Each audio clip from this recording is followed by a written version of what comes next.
Akashvani.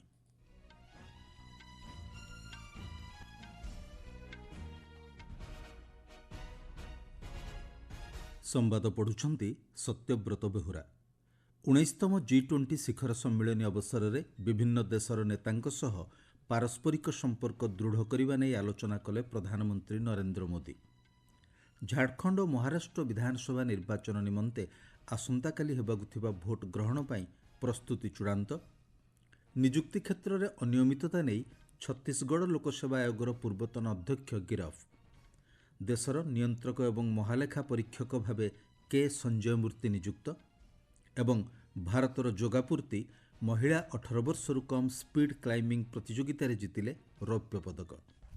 Rio de ଜେନେରିଓଠାରେ ଚାଲିଥିବା G20 ଶିଖର ସମ୍ମିଳନୀ ଅବସରରେ ପ୍ରଧାନମନ୍ତ୍ରୀ Narendra Modi Britain, Italy, France, Norway, Portugal ଏବଂ ଇଣ୍ଡୋନେସିଆ ସମେତ ଅନ୍ୟ ଦେଶର ନେତାଙ୍କ ସହ ପାରସ୍ପରିକ ସମ୍ପର୍କ ଦୃଢ଼ କରିବା ନେଇ ସାକ୍ଷାତ ଆଲୋଚନା କରିଛନ୍ତି। ଶ୍ରୀ ମୋଦି ଗତକାଲି ରାତିରେ ତାଙ୍କ ବ୍ରିଟିଶ ପ୍ରତିପକ୍ଷ କିର୍ ଷ୍ଟାରମରଙ୍କ ସହ ବୈଠକ କରିଥିଲେ। ବୈଠକ ଫଳପ୍ରଦ ହୋଇଥିବା ପ୍ରଧାନମନ୍ତ୍ରୀ ଶ୍ରୀ ମୋଦି ସୂଚନା ଦେଇଛନ୍ତି। ସାମାଜିକ ଗଣମାଧ୍ୟମ ପୋଷ୍ଟରେ ଶ୍ରୀ ମୋଦି କହିଛନ୍ତି, ଭାରତ ପାଇଁ ବ୍ରିଟେନ ସହ ବ୍ୟାପକ ରଣନୈତିକ ଭାଗିଦାରୀକୁ ଅଗ୍ରାଧିକାର ଦିଆଯାଉଛି।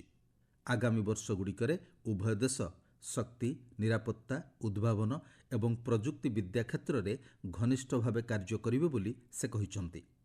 ଶ୍ରୀ ମୋଦି କହିଛନ୍ତି, ଭାରତ ଓ ବ୍ରିଟେନ ବାଣିଜ୍ୟିକ ଏବଂ ସାଂସ୍କୃତିକ ସମ୍ପର୍କକୁ ଆହୁରି ଦୃଢ଼ କରିବା ଲାଗି ସମ୍ମତି ପ୍ରକାଶ କରିଛନ୍ତି।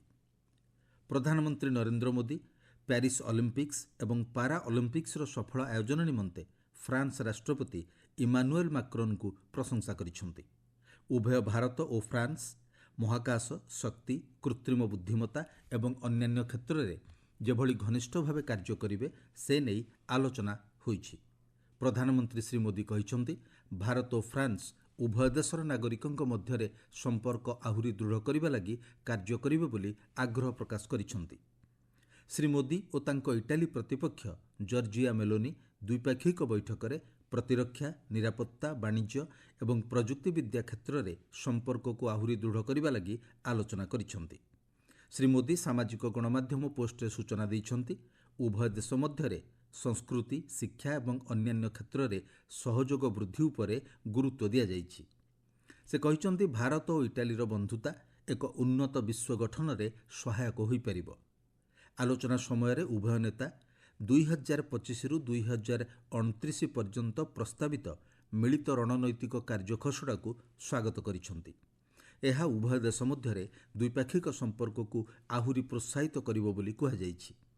G20 ଶିଖର ସମ୍ମିଳନୀ ସମୟରେ ପ୍ରଧାନମନ୍ତ୍ରୀ ମୋଦି ନରୱେର ପ୍ରଧାନମନ୍ତ୍ରୀ ଜୋନାସ୍ ଗହର ଷ୍ଟୋରଙ୍କ ସହ ସାକ୍ଷାତ କରିଛନ୍ତି। ବିଶେଷକରି ଅକ୍ଷୟ ଶକ୍ତି, ସବୁଜ ହାଇଡ୍ରୋଜେନ୍ ଏବଂ ଅର୍ଥନୀତି କ୍ଷେତ୍ରରେ ଉଭୟ ଦେଶ ମିଳିତ ଭାବେ କାର୍ଯ୍ୟ କରିବା ନେଇ ଆଲୋଚନା ହୋଇଛି। ପ୍ରଧାନମନ୍ତ୍ରୀ କହିଛନ୍ତି, ଭାରତ ନରୱେ ଦ୍ୱିପାକ୍ଷିକ ସମ୍ପର୍କକୁ ଆର୍କଟିକ୍ ନୀତି ଆହୁରି ସୁଦୃଢ଼ କରିଛି। ଭାରତ ୟୁରୋପୀୟ ମୁକ୍ତ ବାଣିଜ୍ୟ ସଂଘ ଏବଂ ଅର୍ଥନୈତିକ ଭାଗିଦାରୀ ଚୁକ୍ତି ସ୍ୱାକ୍ଷରିତ ହେବା ପରେ ଉଭୟ ଦେଶ ମଧ୍ୟରେ ବାଣିଜ୍ୟିକ ଓ ଅର୍ଥନୈତିକ ସମ୍ପର୍କ ଆହୁରି ଦୃଢ଼ ହେବ ବୋଲି ଉଭୟ ନେତା ମତପୋଷଣ କରିଛନ୍ତି। ପ୍ରଧାନମନ୍ତ୍ରୀ ଶ୍ରୀ ମୋଦି ଇଣ୍ଡୋନେସିଆ ରାଷ୍ଟ୍ରପତି ପ୍ରବାଓ ସୁବିଆଣ୍ଟୋଙ୍କ ସହ ଦ୍ୱିପାକ୍ଷିକ ବୈଠକ କରିଛନ୍ତି। ଆଲୋଚନା କାଳରେ ବାଣିଜ୍ୟ, ନିରାପତ୍ତା, ସ୍ୱାସ୍ଥ୍ୟସେବା, ଔଷଧ ଏବଂ ଅନ୍ୟାନ୍ୟ କ୍ଷେତ୍ରରେ ସମ୍ପର୍କରେ ଉନ୍ନତି ଆଣିବା ଲାଗି ଉଭୟ ଦେଶ ସହମତ ହୋଇଛନ୍ତି। ଶ୍ରୀ ମୋଦି ଟ୍ୱିଟ୍ କରି କହିଛନ୍ତି, ଭାରତ ଇଣ୍ଡୋନେସିଆ କୂଟନୈତିକ ସମ୍ପର୍କକୁ 75 ବର୍ଷ ପୂରଣ ହୋଇଥିବାରୁ ଉଭୟ ଦେଶ ମଧ୍ୟରେ ଥିବା ସମ୍ପର୍କକୁ ଗୁରୁତ୍ୱପୂର୍ଣ୍ଣ ମନେ କରାଯାଉଛି। ଶ୍ରୀ ମୋଦି ପର୍ତ୍ତୁଗାଲର ପ୍ରଧାନମନ୍ତ୍ରୀ ଲୁଇସ୍ ମଣ୍ଟେନେଗ୍ରୋଙ୍କ ସହ ଦ୍ୱିପାକ୍ଷିକ ବୈଠକ କରି ଦୁଇ ଦେଶ ମଧ୍ୟରେ ଅର୍ଥନୈତିକ ସମ୍ପର୍କକୁ ଅଧିକ ମଜବୁତ କରିବା ଉପରେ ଗୁରୁତ୍ୱାରୋପ କରିଛନ୍ତି। ପର୍ତ୍ତୁଗାଲ ସହ ଦୀର୍ଘଦିନର ସମ୍ପର୍କକୁ ଭାରତ ଗୁରୁତ୍ୱ ଦେଉଛି ବୋଲି ପ୍ରଧାନମନ୍ତ୍ରୀ ମୋଦି କହିଛନ୍ତି। ଅକ୍ଷୟ ଶକ୍ତି ଏବଂ ସବୁଜ ହାଇଡ୍ରୋଜେନ୍ କ୍ଷେତ୍ରରେ ଦୁଇ ଦେଶ ମଧ୍ୟରେ ଅଧିକ ସହଯୋଗ ପାଇଁ ସୁଯୋଗ ସୃଷ୍ଟି ହୋଇଥିବା ଶ୍ରୀ ମୋଦି କହିଛନ୍ତି। ଶ୍ରୀଲଙ୍କା ରାଷ୍ଟ୍ରପତି ଅନୁରା କୁମାରା ଦିଶାନାୟକେ ଆସନ୍ତା ମାସରେ ଭାରତ ଗସ୍ତରେ ଆସିବେ। ଗତକାଲି କଲମ୍ବୋଠାରେ ଗଣମାଧ୍ୟମକୁ ଏ ସମ୍ପର୍କରେ ସୂଚନା ଦେଇ ଶ୍ରୀଲଙ୍କାର ନବନିଯୁକ୍ତ ବୈଦେଶିକ ବ୍ୟାପାର ମନ୍ତ୍ରୀ ବିଜିଥା ହେରାତ କହିଛନ୍ତି, ଏହି ଗସ୍ତ ଅବସରରେ ଶ୍ରୀ ଦିଶାନାୟକେ ପ୍ରଧାନମନ୍ତ୍ରୀ ନରେନ୍ଦ୍ର ମୋଦିଙ୍କ ସହ ବିଭିନ୍ନ ଗୁରୁତ୍ୱପୂର୍ଣ୍ଣ ପ୍ରସଙ୍ଗରେ ଦ୍ୱିପକ୍ଷୀୟ ଆଲୋଚନା କରିବେ। ସାଧାରଣତଃ ଶ୍ରୀଲଙ୍କା ରାଷ୍ଟ୍ରପତି ଦାୟିତ୍ୱ ନେବା ପରେ ଭାରତକୁ ପ୍ରଥମେ ଆସିବାର ପରମ୍ପରାକୁ ବଜାୟ ରଖି ଶ୍ରୀ ଦିଶାନାୟକେ ଏହି ଗସ୍ତ କରିବେ। ଆପଣମାନେ ସମ୍ବାଦ ଶୁଣୁଛନ୍ତି ଆକାଶବାଣୀରୁ। ଝାଡ଼ଖଣ୍ଡର ଦ୍ୱିତୀୟ ପର୍ଯ୍ୟାୟ ବିଧାନସଭା ନିର୍ବାଚନ ନିମନ୍ତେ ପ୍ରସ୍ତୁତି ଶେଷ ହୋଇଛି। ଆସନ୍ତାକାଲି 12ଟି ଜିଲ୍ଲାର 38ଟି ବିଧାନସଭା ଆସନ ନିମନ୍ତେ ଭୋଟ ଗ୍ରହଣ ଅନୁଷ୍ଠିତ ହେବ। ନଭେମ୍ବର 23ରେ ଭୋଟ ଗଣତି ହୋଇ ଫଳାଫଳ ପ୍ରକାଶ ପାଇବ। ଏହି ପର୍ଯ୍ୟାୟରେ ବରହାଇଟ ଆସନରୁ ମୁଖ୍ୟମନ୍ତ୍ରୀ ହେମନ୍ତ ସୋରେନ ନିର୍ବାଚନ ଲଢ଼ୁଥିବା ବେଳେ ଝାଡ଼ଖଣ୍ଡ ବିଜେପି ମୁଖ୍ୟ ବାବୁଲାଲ ମାରାଣ୍ଡି ଧନୁଆଡ଼ ଆସନରୁ ନିର୍ବାଚନ ଲଢ଼ୁଛନ୍ତି। ସେହିପରି ଏଜେଏସୟୁ ପାର୍ଟି ମୁଖ୍ୟ ସୁଦେଶ ମାହାତୋ ସିଲି ଆସନରୁ ପ୍ରତିଦ୍ୱନ୍ଦିତା କରୁଛନ୍ତି।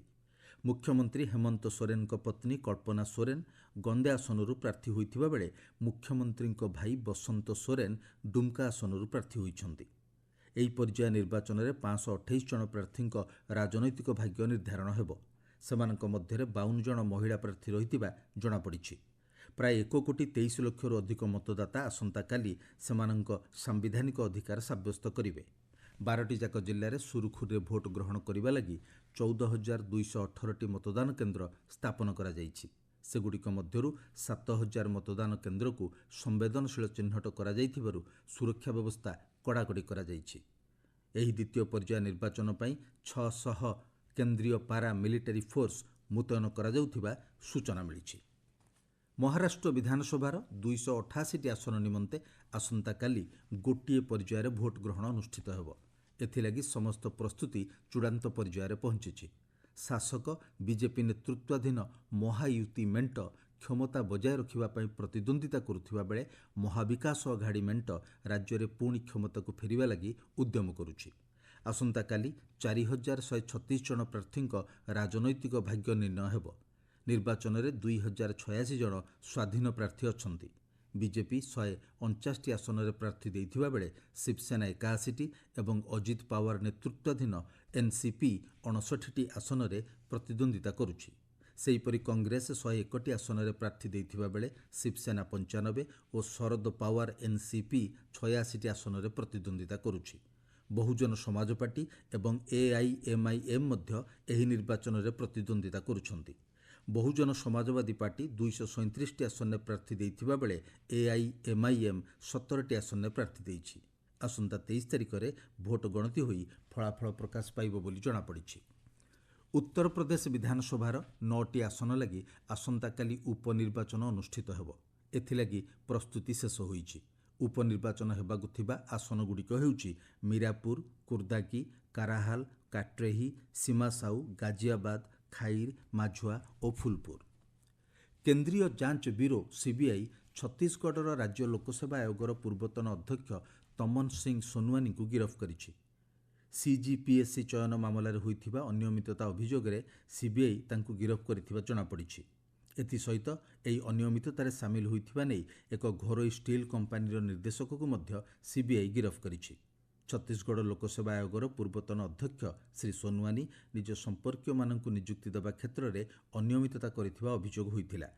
ନିଜ ପୁଅକୁ ଡେପୁଟି କଲେକ୍ଟର, ଭଣଜାକୁ ଡେପୁଟି ଏସ୍ପି, ଭାଣିଜୀକୁ ଶ୍ରମ ଅଧିକାରୀ ଏବଂ ପୁତ୍ରବଧୂକୁ ଡେପୁଟି କଲେକ୍ଟର ଓ ଭାଇବୋହୂକୁ ଜିଲ୍ଲା ଅବକାରୀ ଅଧିକାରୀ ନିଯୁକ୍ତି କ୍ଷେତ୍ରରେ ସେ ଅନିୟମିତତା କରିଥିବା ଜଣାପଡ଼ିଛି। କେ ସଞ୍ଜୟ ମୂର୍ତ୍ତିଙ୍କୁ ଭାରତର ପରବର୍ତ୍ତୀ ନିୟନ୍ତ୍ରକ ଏବଂ ମହାଲେଖା ପରୀକ୍ଷକ ସିଏଜି ଭାବରେ ନିଯୁକ୍ତି ଦିଆଯାଇଛି। ଶ୍ରୀ ମୂର୍ତ୍ତି ଏବେ ଶିକ୍ଷା ମନ୍ତ୍ରଣାଳୟର ଉଚ୍ଚଶିକ୍ଷା ବିଭାଗର ସଚିବ ଭାବେ କାର୍ଯ୍ୟ କରୁଛନ୍ତି। 2020 ଅଗଷ୍ଟରେ ସିଏଜି ଭାବେ ନିଯୁକ୍ତି ପାଇଥିବା ଗିରୀଶ ଚନ୍ଦ୍ର ମୁର୍ମୁଙ୍କ ସ୍ଥାନରେ ଶ୍ରୀ ମୂର୍ତ୍ତି ଦାୟିତ୍ୱ ତୁଲାଇବେ।